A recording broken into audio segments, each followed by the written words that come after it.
ان تمام حکمرانوں نے حکومت کی جو آج بھی ہمارے سامنے ہیں، اور آج بھی جب الیکشن ہوتا ہے تو وہ اپنے وہی وعدے دہراتے ہیں جو وہ ہر 5 سال بعد اور ہر 5 سال پہلے کیا کرتے تھے، لیکن ہم خاموش ہیں۔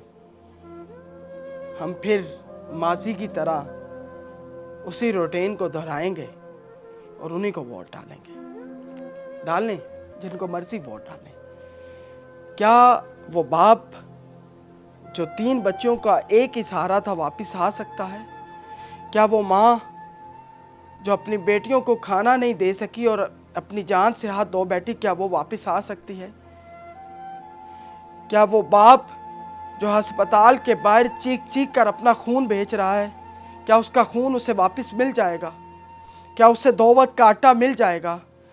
کیا وہ ماں جو اپنی بیٹی کو سرے بازار بیچنے کے لیے آئی کہ وہ بجلی کا بل ادا نہیں کر سکتی، کیا وہ اپنی بیٹی کو واپس خرید سکے گی؟ نہیں خرید سکے گی۔ اور ہم اسی طرح تماشا بن کر دیکھتے رہیں گے۔ ہم تماشا ہی رہیں گے اور ہمیشہ رہیں گے، کیونکہ ہمیں تماشا دیکھنا اچھا لگتا ہے۔ ہم بول نہیں سکتے، ہم اٹھ نہیں سکتے، ہم دیکھ نہیں سکتے، ہم اندھے ہیں، ہم گونگے ہیں اور ہم بہرے ہیں۔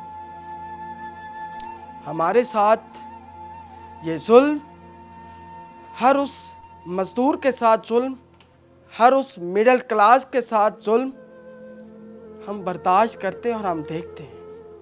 ہم بڑے جذباتی ہیں۔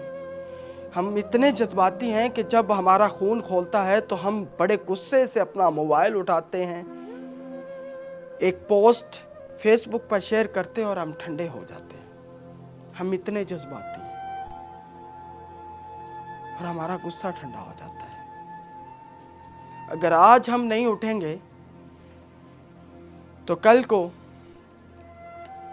آپ اس باپ کی جگہ ہوں گے، آپ اس ماں کی جگہ ہوں گے، آپ اس بھائی کی جگہ ہوں گے، اور آپ کے پاس کچھ نہیں ہوگا، کچھ نہیں ہوگا، کیونکہ بھوک تہذیب کے آداب بھلا دیتی ہے۔ میرا خدارہ حکومت پاکستان سے، جو اس وقت نگران حکومت ہے، ان سے یہی مطالبہ ہے کہ خدارہ ہم پر رحم کریں۔ ہم بڑی معصوم قوم ہیں، ہم آپ کے خلاف نہیں اٹھ سکتے، ہم کسی کے خلاف نہیں اٹھ سکتے۔ آپ ہمیں کوڑے ماریں ہم تب بھی نہیں اٹھیں گے، آپ ہمیں زندہ زمین میں دفنا دیں ہم تب بھی نہیں اٹھیں گے، ہم تب بھی نہیں بولیں گے۔ آپ ہمارے اوپر تیروں کی برسات کریں ہم پھر بھی نہیں بولیں گے۔ بس آپ سے اتنی سی التجا ہے، جتنا ظلم کرنا ہے ہم پر کریں، ہم پر یہ مہنگائی والا ظلم نہ کریں۔ بولیں گے ہم اس پر بھی نہیں، ہم چیخیں گے بھی نہیں، ہم چلائیں گے بھی نہیں، ہم آواز بھی نہیں اٹھائیں گے، ہم سڑکوں پر بھی نہیں نکلیں گے، ہم ٹائر بھی نہیں جلائیں گے، ہم افلاک کو نقصان بھی نہیں پہنچائیں گے، ہم کچھ نہیں کریں گے۔ ہم گونگے رہیں گے، ہم بہرے رہیں گے، ہم اندھے رہیں گے، لیکن خدارہ ان خودکشیوں کو روکیں اور ہم پر رحم کریں۔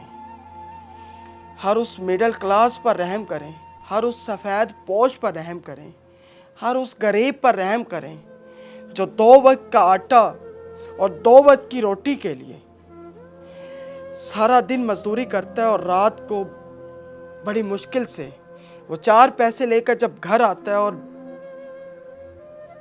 کس منہ سے وہ گھر آتا ہے وہ وہی جانتا ہے۔ اور ایک باپ کی آہ و بکا یہاں تک کی جس نے مجھے ہلا کے رکھ دیا۔